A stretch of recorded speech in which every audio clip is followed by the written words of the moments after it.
everyone. I'm Dr. Sindhu. Every profession follows guiding principles, and social work is no different. Its core principles shape how social workers empower individuals, support communities, and make ethical decisions. Let's explore some principles of social work. Welcome to Learn with Dr. Sindhu.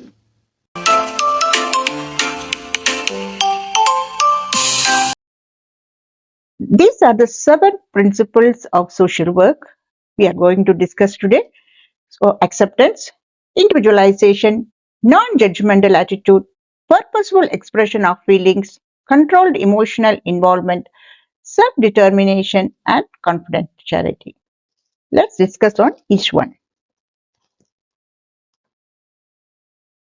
Acceptance. Acceptance means receiving the client as they are. The social worker respects both strengths and limitations. This helps in building trust. Clients feel comfortable sharing their problems. Acceptance does not mean agreeing with behavior, but respecting the person. How ensure acceptance? Just telling, "I accept you." No. Through body languages like showing a genuine concern while sharing the problem, sound listening, not just listening, proper responses which acknowledge other person's point of view, nodding head or assuring by telling that, "Yes, I understand you." Make a feeling of mutual respect through actions and words. This builds strong relationship between client and social worker and easy to help the client.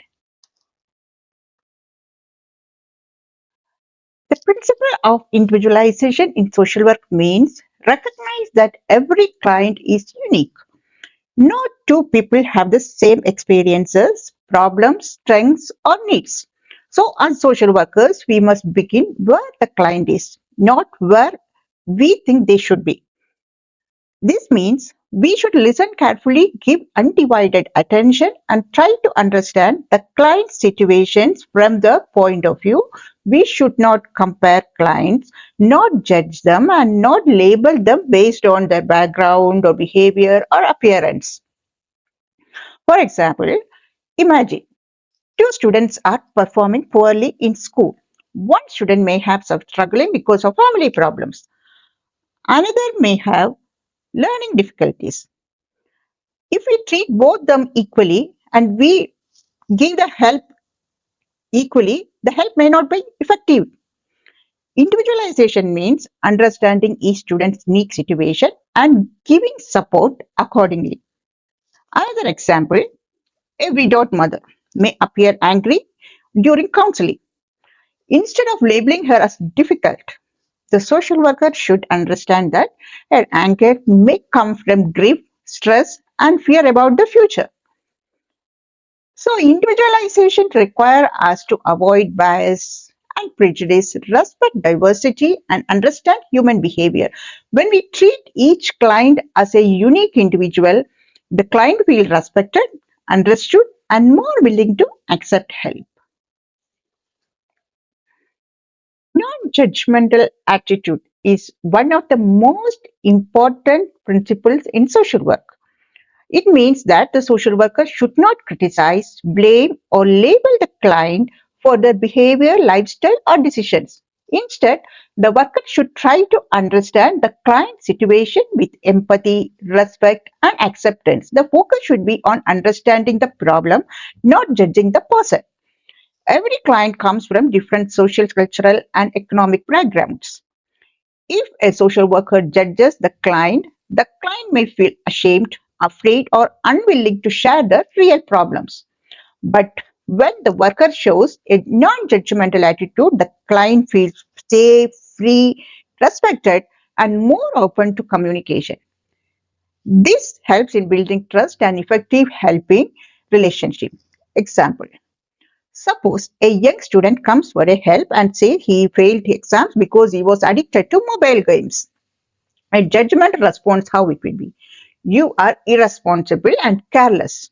But a non-judgmental attitude or response would be, I understand you were struggling with managing your time. Let's see how we can improve your study habits.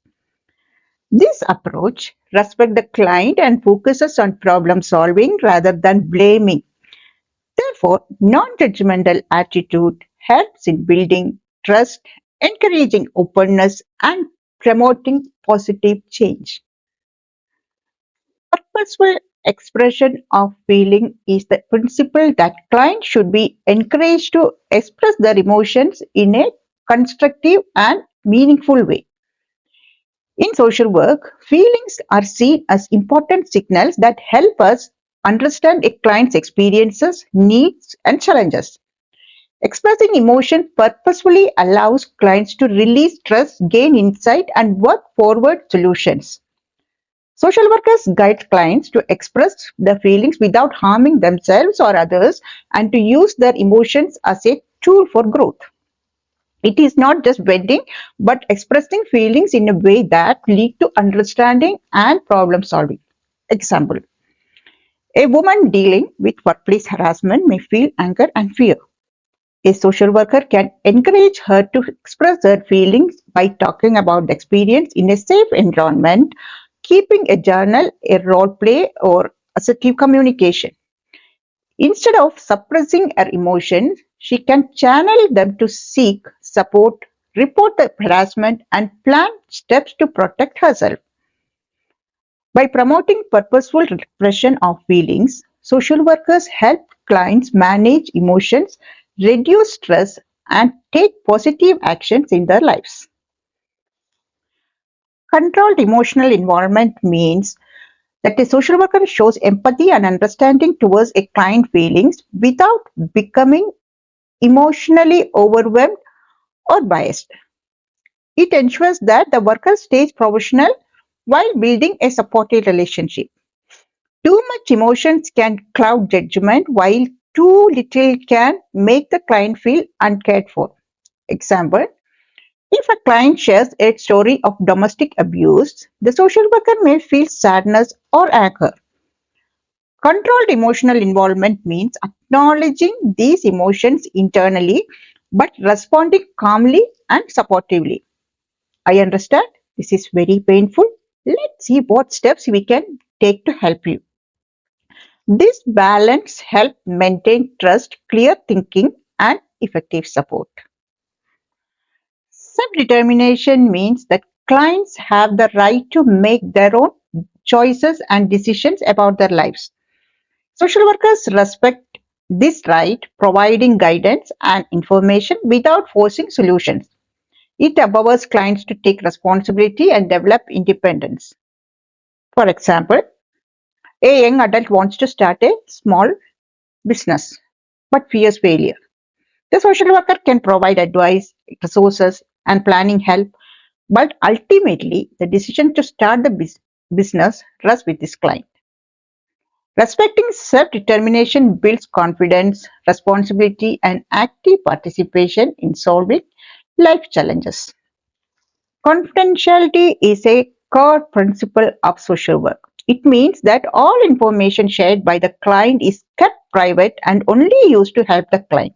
Respecting confidentiality builds trust, encourages openness, and ensures clients feel safe to share their problems without fear of judgment or exposure. Social workers must protect client information unless there is a risk of harm to the client or others or when required by law. Sharing details without permission can break trust and harm the helping relationship. Example: if a teenager talks about struggling with depression, the social worker cannot tell the parents or friends without consent. Instead, the worker provides support, guidance, and resources while keeping the discussion private. Confidentiality ensures a safe, respectful, and professional environment for effective social work.